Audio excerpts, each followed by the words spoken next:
How many wings can you eat in under 12 minutes? Apparently, the world record is 176. set by this man. And as you all know, I'm a connoisseur ng pagkain at 4 pieces per set ang laman ng 6 na flavor na to. Pero tignan ko pa lang, lulula na ako at natatakam ako. Madali kong naubos yung unang wing na kinuha ko.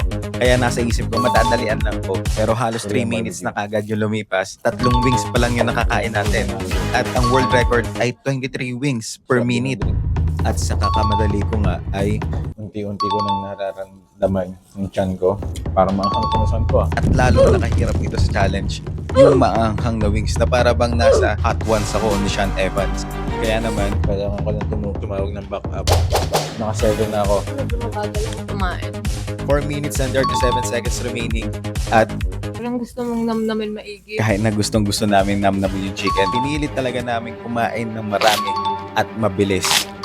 Pero, I'm thinking about my life choices. Ito na yung pinakamabilis kong kain sa buhay ko. 13 pa yung nakakain natin. Ito kaya. Ako rin, ala, Enough na ako dun. give up na ako. And 15 lang tayong total na chicken wings. That's 232 short sa world record. Silver lining, masarap yung chicken wings. Kaya hindi ko rin mamadali ng kain eh. Malutong, malaman, distinct talaga yung lasa ng mga wings sa isa't isa. Eh, ikaw ba?